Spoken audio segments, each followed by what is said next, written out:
Olá pessoal do sexto ano, eu sou o professor Peterson e mais uma vez nós temos uma aula de educação física.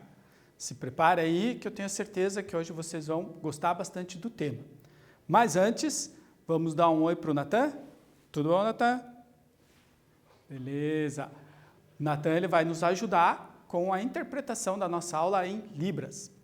Não esquecendo ainda da nossa atividade obrigatória lá do Google Classroom. Então, se você está acessando a internet, não esqueça de realizar a atividade obrigatória. Ela vai garantir a sua presença na aula, tá? E daí você vai ficar tranquilo, não precisa se preocupar com frequência. Se você, por um acaso, não está acessando a internet, está assistindo somente pela TV, não esqueça de entrar em contato com a sua escola e resolver lá como que fica com as suas atividades impressas. Ok? Vamos para a nossa aula então? Primeiro vamos dar uma relembrada no que nós falamos na aula passada. Lembrando que nós estamos tratando do atletismo como um dos esportes de marca. Então, na aula passada, nós falamos sobre os arremessos e lançamentos.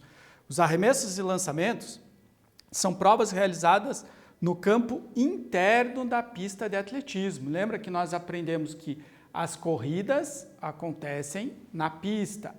Os arremessos e lançamentos, eles acontecem no campo, por isso são chamadas provas de campo, certo?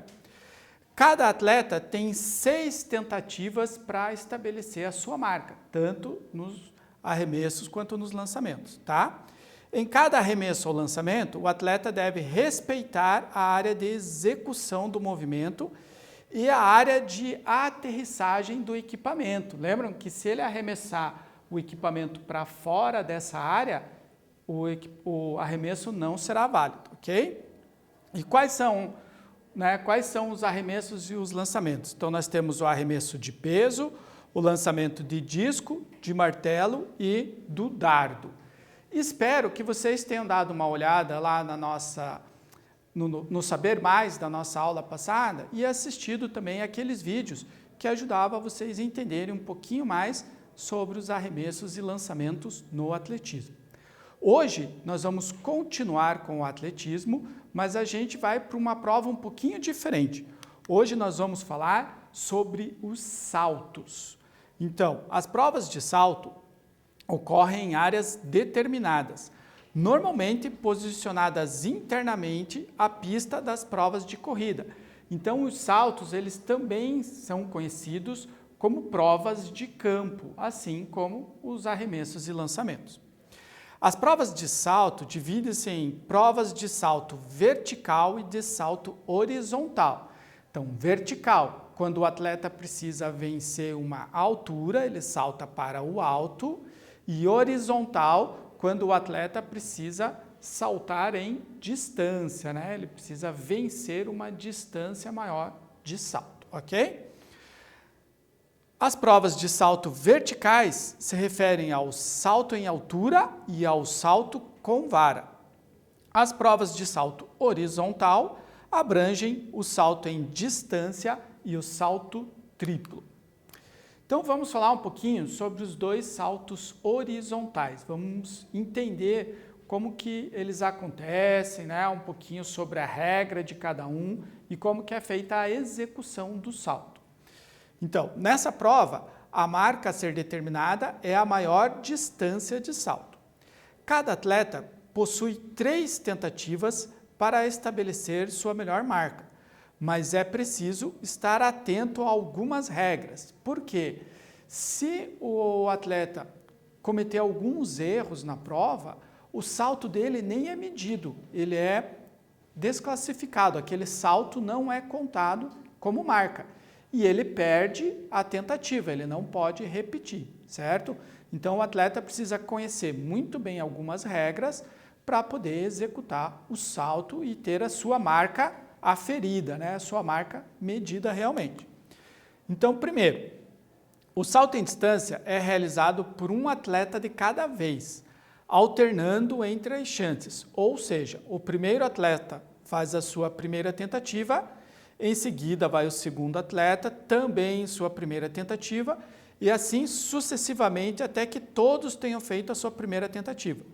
A segunda tentativa só pode ser feita depois que todos fizeram a primeira.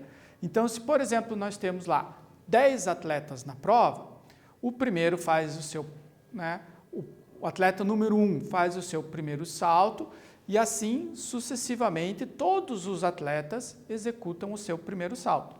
Depois que todos realizaram o seu primeiro salto, a ordem volta ao primeiro para que daí todos possam fazer a sua segunda tentativa. Então, eles sempre vão alternando. Então, o atleta faz o seu salto e fica esperando os outros saltarem até chegar a sua vez novamente. Para que o salto seja válido, é obrigatório que o atleta dê um impulso com um dos pés antes da faixa delimitadora que fica antes da caixa de areia. Caso contrário, ou caso ele pise ao lado da faixa delimitadora, o salto será invalidado. Isso é uma coisa bem interessante, às vezes a gente confunde. A gente imagina que a corrida é até a linha e que eu posso pisar na linha. Na verdade, não. A linha marca aonde será realizada a medida do meu salto. Mas o meu pé de apoio, o último pé que eu apoio na pista para daí realizar o salto, ele não pode chegar na linha. Se ele pisar na linha, esse salto será inválido. Em provas mais especializadas, por exemplo, numa Olimpíada, nos Jogos Pan-Americanos, é colocado ali, inclusive, uma linha com cera, uma linhazinha com cera. Porque se o atleta encostar, mesmo que seja a pontinha do tênis naquela cera, vai ficar marcado e os juízes já vão cancelar o salto, tá? Se vocês olharem bem nessa imagem aqui, vocês podem ver os dois árbitros ali, um inclusive com uma bandeira branca e uma bandeira vermelha na mão. E olha só que os dois eles não estão olhando para atleta que vem correndo pela pista. Olha como eles estão olhando para baixo. Eles estão olhando no quê? Eles estão olhando na linha para perceber exatamente se a atleta pisou na linha, se ela invadiu a marca ou não. Se ela não invadiu, ele vai levantar a bandeira branca, validando o salto. Se ele perceber que ela invadiu, ele vai levantar a bandeira vermelha e o salto vai ser inválido, nem será marcada a medida. Por isso que ele não fica olhando a atleta, ele fica olhando a linha no chão para perceber se ela pisa ou não. A aterrissagem deve ser feita dentro da caixa de areia, na maior distância possível da faixa delimitadora, para que seja considerado um salto bom e válido. Caso o atleta aterrize fora da caixa de areia, seu salto será invalidado, ou seja, ele pulou e saiu para o lado o salto e acabou caindo fora da caixa, não vale. Tem outras formas também de invalidar o salto. Após aterrissar, o atleta deve sair sempre para a frente, nunca para trás.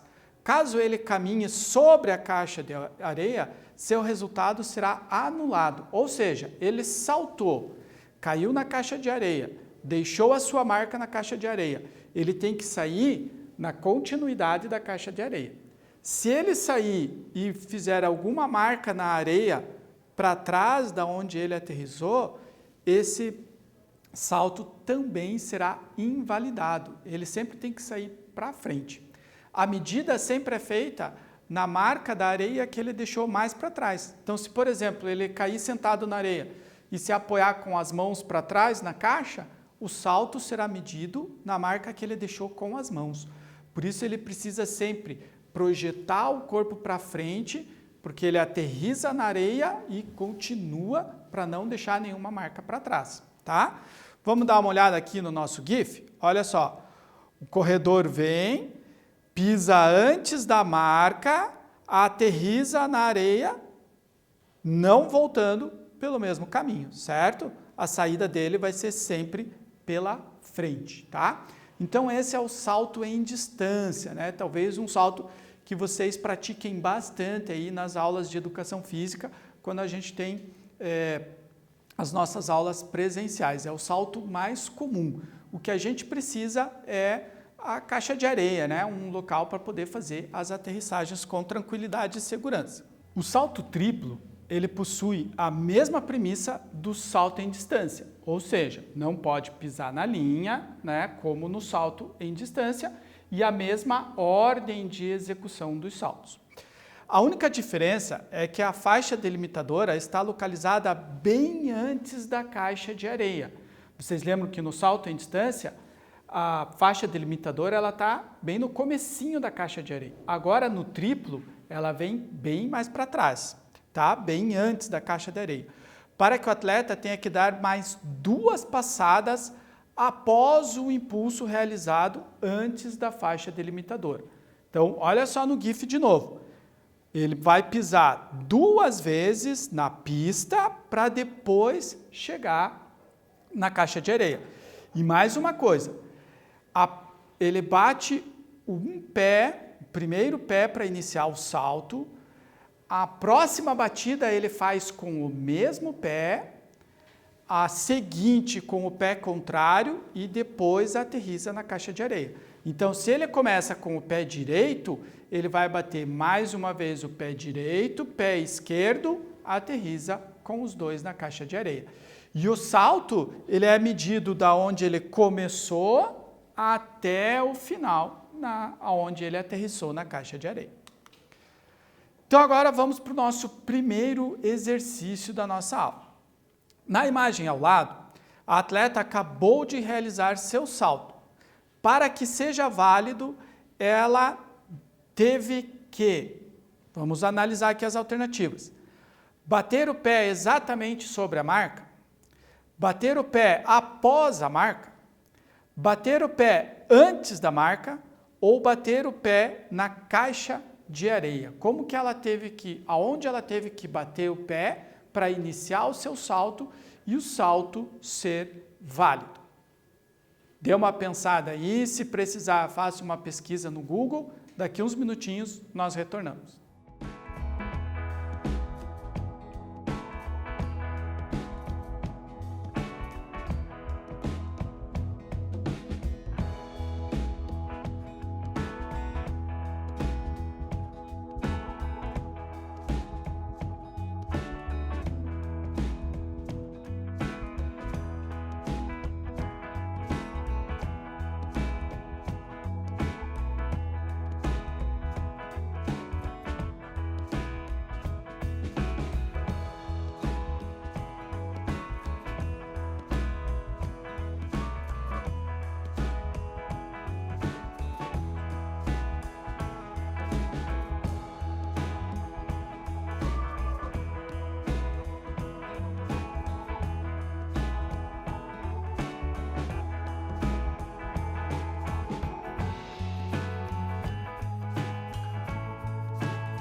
E aí, pessoal, conseguiram resolver o exercício? Vamos lá para a nossa solução, então? Olha só, claro que a atleta ela tem que bater o pé antes da marca, né? Nós vimos isso repetidas vezes ali quando a gente explicou os dois saltos para vocês. Tanto no salto em distância quanto no salto triplo, o atleta precisa bater o pé antes da marca. Exercício 2 agora. Após finalizar seu salto, para que ele seja considerado válido, o atleta deve. Então, no exercício 1, a gente viu aonde que ele tem que bater o pé. Agora, no exercício 2, eu quero saber qual é o procedimento dele depois que ele terminou o salto. Esperar na caixa de areia até que o salto seja medido. Voltar pela caixa de areia até a marca inicial, onde ele bateu o pé para saltar. Sair pelo fundo da caixa de areia ou sair pela lateral da caixa de areia. Então, novamente, vocês terão uns minutos aí para responder o exercício.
Já voltamos. Vamos para a correção? Qual é o procedimento do atleta ao final do salto, né? Então, ele precisa sair pelo fundo da caixa de areia, né? Se ele sair pelo lado, se ele voltar ou ficar parado ali esperando que vão medir, isso não vai acontecer. Ele precisa sair pelo fundo da caixa e deixar que a arbitragem faça a medição do salto, tá? Antes de nós falarmos dos saltos verticais, eu queria só falar uma coisinha ainda do salto em distância e do salto triplo. Muitas vezes a gente pensa que todos os atletas correm a mesma distância. Na verdade, não. Cada atleta determina, junto com o seu treinador, aonde que vai começar a sua corrida. Então, tem atletas que precisam correr 20 metros, tem atletas que precisam correr 22 metros, por exemplo, né? Então, essa distância de corrida, ela não é uma distância fixa.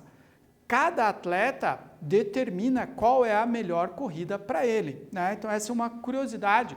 Às vezes, quando a gente faz esse exercício de salto em distância na escola, todo mundo entende que tem que sair do mesmo local. Na verdade, não. Cada um precisa encontrar qual é a sua distância melhor, aquela distância onde o atleta consegue o seu máximo de velocidade e consegue bater o pé o mais perto da marca possível, né? Se ele atravessar a marca, ele perde.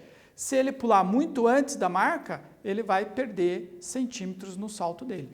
Então, essa distância é algo que o atleta tem que descobrir, normalmente com a ajuda do seu treinador, ok?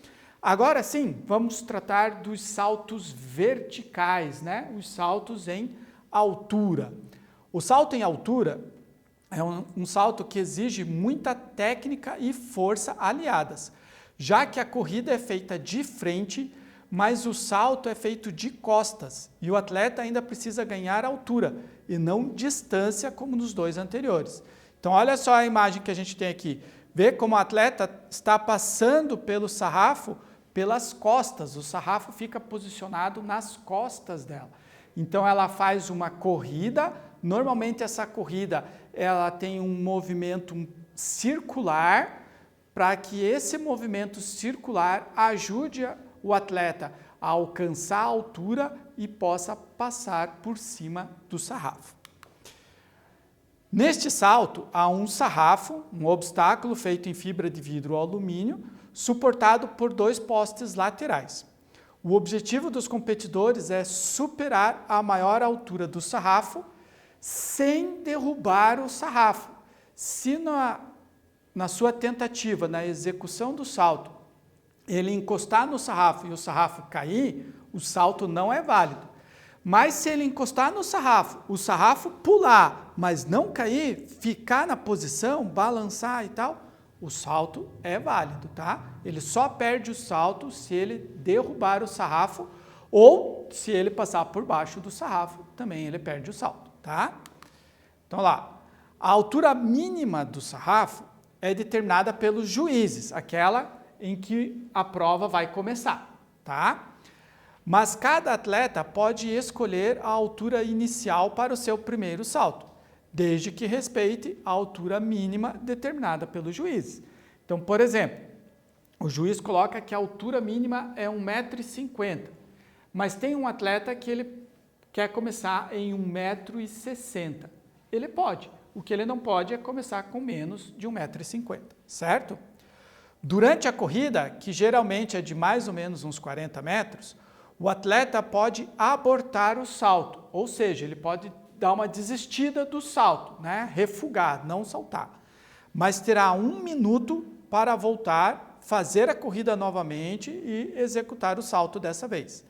Caso não respeite esse tempo, daí sim o salto dele será invalidado. Então, se ele correu, mas não saltou, ele pode voltar, começar a corrida de novo e daí sim saltar. Mas ele tem 1 minuto para fazer isso novamente, ok? A cada avanço dos atletas, a barra é geralmente erguida de 3 a 5 centímetros por vez. mas os atletas podem fazer diferente se quiserem, né? Como a gente viu, eles podem erguer mais o sarrafo. Então, olha só o nosso GIF aqui novamente, mostrando como que é o salto, né? A atleta vem correndo, salta de costas para o sarrafo, né? Puxa as pernas para que o pé dela não toque no sarrafo e aterriza no colchão. Certo? Continuando então. O salto com vara, né? Esse é o outro salto vertical que nós temos no atletismo, né?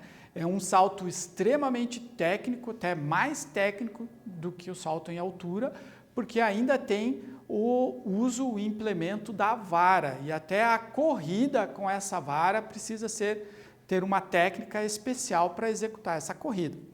Então, olha lá, o salto com vara é parecido com o salto em altura, mas é realizado com o auxílio de uma vara feita de fibra de vidro para impulsionar o atleta para cima a fim de superar o sarrafo. No caso do salto com vara, há uma corrida e o impulso deve ser dado com a vara no chão.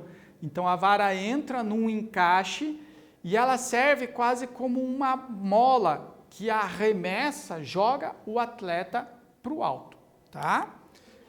As alturas são maiores em decorrência do maior impulso, né? Esse impulso que a vara dá. Então, as alturas que eles saltam no salto com vara são bem maiores do que no salto em altura normal. Antes do obstáculo, há uma caixa de apoio feita em metal ou madeira para que a vara não escorregue, é onde o atleta tem que encaixar a ponta da vara.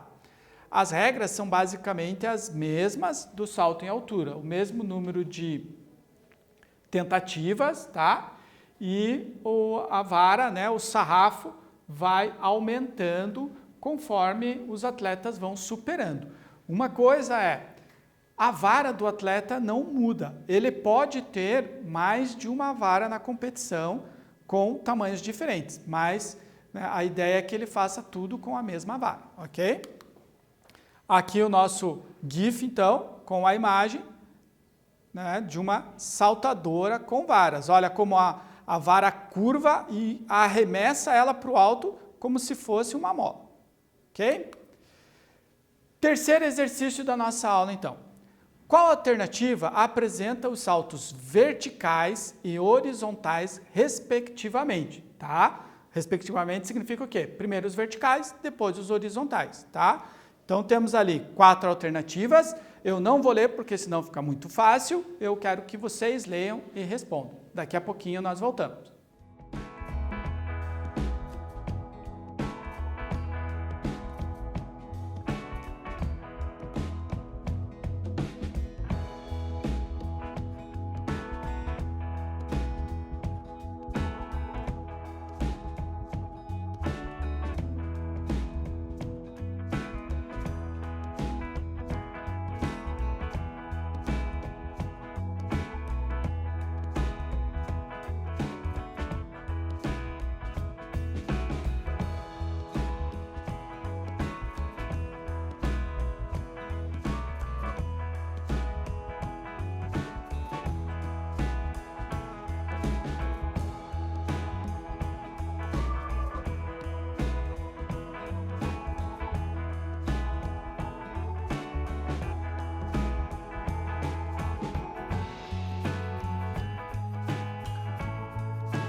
Já voltamos. E você, conseguiu identificar ali quais são os saltos verticais e quais são os saltos horizontais?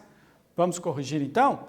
Respectivamente, os saltos verticais são o salto em altura e o salto com vara, e os saltos horizontais são o salto em distância e o triplo. Próximo exercício. No salto em altura, caso o atleta, durante a corrida, abortar do salto, o que acontece? Durante a corrida. Agora sim, vamos dar uma olhada nas nossas alternativas. Ele perde o salto? Ele poderá repetir, mas tem 1 minuto para isso? Ele poderá repetir o salto, mas deverá fazer após todos os outros competidores saltarem? Ou ele só poderá repetir o salto se não tiver estabelecido nenhuma marca, ou seja, ele não tem nenhum salto válido, daí ele pode repetir. Daqui uns minutos, voltamos para corrigir.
Você lembra quando nós falamos sobre isso? Se numa corrida o atleta abortar do seu salto, ele poderá repetir, mas ele só tem 1 minutinho para fazer isso. Revisando agora o que nós vimos hoje sobre os saltos no atletismo, tá? No atletismo temos saltos horizontais, que é o salto em distância e o triplo, e os saltos verticais, o salto em altura e com vara. Em todos eles, cada atleta tem 3 tentativas para estabelecer a sua melhor marca. Lembrando que no altura e com vara, se ele conseguiu passar pelo sarrafo, o sarrafo sobe, ele tem mais 3 tentativas para superar a nova altura, tá? Nos saltos verticais, a marca é estabelecida quando o atleta consegue superar a altura do sarrafo sem derrubar o sarrafo, né? E passando por cima, não passando por baixo.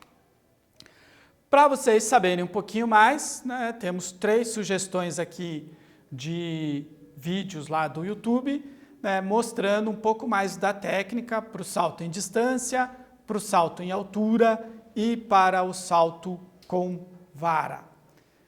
Essa, então, foi a nossa aula de hoje. Espero que vocês tenham conhecido um pouquinho mais sobre os saltos.